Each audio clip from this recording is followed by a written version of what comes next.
The Raw after SummerSlam was pretty darn good if you ask me. We had a lot set up, we have a lot that we know about when it comes to Bash at Berlin, and we've got a lot to dissect when it comes to the Wyatt 6. And I think the biggest story that we got out of Monday Night Raw is the dismantling and also the formation of the new Judgment Day. The first thing we're going to talk about, though, one of the highlights for Raw is going to be Gunther, your new World Heavyweight Champion. He came out to the ring and he addressed the universe, and then we had it interrupted by none other than Randy Orton. Now, I didn't really see this coming, and you know what? I think that this was an excellent way to give Gunther a credible opponent as his first challenger for the world title at Bash at Berlin. I really thought they would go down the path of Ilya, thought that would have been tremendous, but I was worried about if you used Ilya so soon just to kind of hotshot the match in Berlin, that you would risk rushing it, and you know that Ilya is going to lose that match. Now, having somebody like Orton come in with the story already baked in, and you only have a couple of weeks to build this thing, I think it was a really smart move. I love that Randy went through and talked about how at King of the Ring, his shoulders weren't put down to the mat. I love that they addressed all of that. So you have that continuity, you have that story already locked in there, and you really you gotta go and enjoy the ride. Now, early predictions, I really don't think that Randy Orton is going to win at Berlin. I love Randy to get a new title, to get the world title put around him, but I think that they're gonna do this one-off and then he goes back to SmackDown. And we did get this Raw with the 1 hour commercial free, so it was kind of just bang, bang, bang, which I really did like, that they went at a very high pace. And really, overall, I thought Raw was really well done. It's weird with Raw, like 3 hours, and I feel like they're doing a better and better job of it kind of going by, and everything is synced and works together. And then SmackDown is 2 hours, and sometimes I just feel like it's a highlight show. It's very odd. But I want to talk about the difference between Raw and SmackDown in a different video too, because it's just Raw's more fun, I find. But speaking of fun, we got Damian Priest rushing down to the ring to address Finn Balor, the breakup that we saw at SummerSlam. It was tremendous. I love that Damian Priest came out and he immediately just kind of rushed to the ring. He didn't pose down, he didn't saunter to the ring. There was urgency, he was pissed off, he wanted to get his hands on Finn Balor. Gunther versus Damian Priest at SummerSlam was one of my favorite matches this year. Like, I was surprised by it, it was hard hitting, and it made Damian Priest into a massive babyface when he lost the belt. And that's what's really cool here. So you got Damian Priest, he's super angry and he wants answers. You got Finn Balor on the Tron, he's coming for Damian Priest. I think that they're gonna slow burn this thing, but you got Finn Balor, he's being all sneaky, but he introduces, well, the newest formed Judgment Day, where you are gonna get Finn Balor, JD McDonough, Carlito is still in there eating the apple, Liv Morgan and Dominic Mysterio. They are now going to be the new Judgment Day. Comment below though, let me know, what do you think of the new formation? How did the breakup go for you when it came to SummerSlam? But I really like the trajectory that Damian Priest is on, and we got the match later on between JD and Damian Priest and the whole schmozzy breakdown too. Now here's something else I didn't see coming. And I was wondering what they were going to do to keep the story going, and we know it's going to keep going, but what kind of detours, what are we going to get?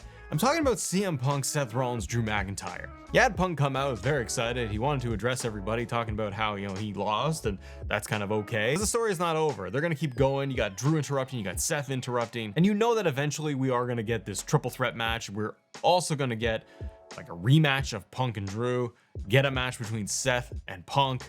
There are all the different combinations they can do here. This is what makes this feud so much fun. And I do think that at SummerSlam, having Drew McIntyre win and beat Punk was probably the best move. But Seth coming out to address Punk, get in his face, they're gonna go at it, and then Drew is up in the stands, and Punk is distracted and still needs to deal with Drew McIntyre. I think is great. You got angles happening after the show where they got it on digital, where Punk is running around the arena trying to find Drew McIntyre. So they're gonna keep this thing going a lot longer. I don't know if we're gonna get a straight up rematch at Bash in Berlin between Drew and Punk.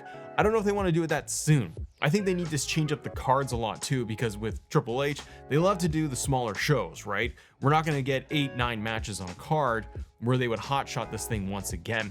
We might get an angle at Bash of Berlin, but I don't expect them to do another match just yet. But I thought was very interesting was the fallout to the segment, and I didn't see this coming, but Seth Rollins got absolutely annihilated. Bronson Reed absolutely destroys Seth Rollins. Didn't see this coming, and I love this. One of my highlights from Raw last night for sure. And one of the reasons why this was so good was, I gotta give credit to Michael Cole. because his announcing and putting over how dangerous and crazy this whole thing was in the beatdown, and how many times he did a tsunami on Seth Rollins where he's bleeding internally and spitting up blood, and Michael Cole putting over how much Bronson Reed is a danger.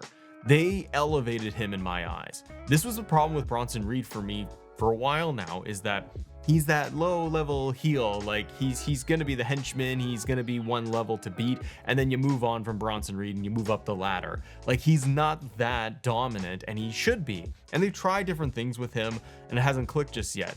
So I like that the approach is almost like Braun Breaker, where Bronson Reed is saying, I'm going to take matters in my own hands, and he's not going to wait around for anybody. So he goes after Seth, and he gives them like, how many tsunamis was it? It was a lot. It was a lot. They really decimated Seth. They really took him out. It's a good way too to get Seth off of TV. You get him off with an injury for a couple of weeks, and then you could circle back to this. You could have Bronson Reed go out there every week and just decimate everybody. But him going after Seth is really good because it can kind of pivot Seth away for at least a little bit.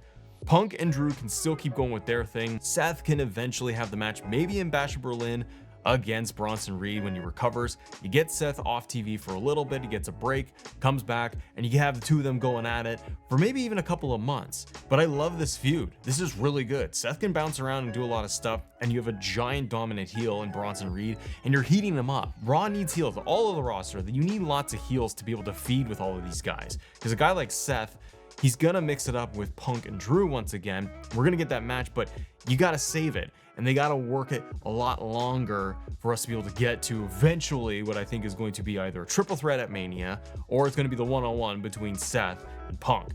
Something's gonna happen there. Those matches are gonna happen, but again, you want to keep them a little bit separated, and you're not gonna have Punk on wrestling every week or at all until the next PLE. So you want to be able to pivot Seth off doing this with Bronson Reed. Thought it was tremendous. Thought having that beatdown was awesome, and again, Michael Cole's put over of the whole thing. Loved it. Okay, the other big thing, and we're talking about the Judgment Day, and you got the new Judgment Day. You had JD McDonough and Damian Priest one-on-one. This was great, and it broke down, obviously. You had Finn Balor attack Damian Priest. Damian Priest is absolutely one of the biggest baby faces now that they have made after that match with Gunther. It solidified him as a face. The fans loved him in that match. They got a lot more respect for him, I think, coming out of that whole thing.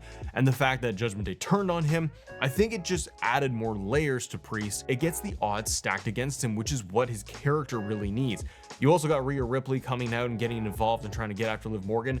This works for me on so many levels because you have multiple stories intersecting all within this one group, but there's different sides to it. You have Finn Balor and Damian Priest as one thing. You have Rhea Ripley and Liv Morgan and Dominic as another thing. You got Damian Priest who's mad at Dominic for turning on Rhea Ripley. All of it. And then you got the new formation or whatever, but you've got the outsiders of Damian Priest and Rhea Ripley, who are now the good guys, having to go up against everyone else.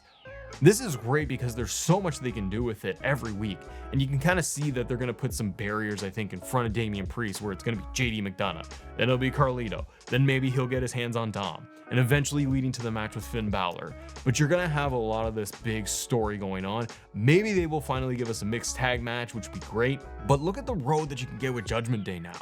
Now you're into this next level arc of it, and it's a lot like Bloodline in terms of them having the formation and having them glued together as a great group, and then the breakup happens, and now it disintegrates, and you get new elements, new story threads put together, new alliances within all of it, and you're going to be able to trade back and forth a lot. I think honestly that you're going to get to Bad Blood, and that's where you're going to have a big payoff moment for their story.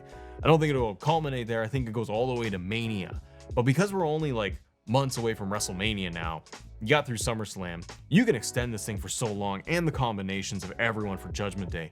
It works so well, it's so compelling, and it's what WWE needed to do, I think, with Priest. When you look at where he was when he started in WWE on main roster, he had the split personality character too, and then Judgment Day forming under Edge, and it was Edge, Priest, and Rhea, and where it's all gone to now. It's so good. I love all of it. So I think this is definitely one of the big highlights for Raw, and I'm really interested to see where they're gonna go with it. Then you got the main event, which is the big highlight of the night. I think people love this because the Wyatt Six finally debuted in the ring, and for me, it was wondering how are they going to put this together where you're finally going to have these characters come into the ring and wrestle and have a wrestling match, and it's not just all the spooky theatrics.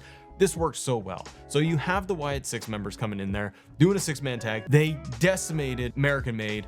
They made it feel like it was all this homage to Bray Wyatt. The moments of Uncle Howdy sitting there, cameras cutting to him, all of the big moves that you kind of associated with Wyatt throughout the match, it just felt so good. It was such a great tribute to Bray Wyatt.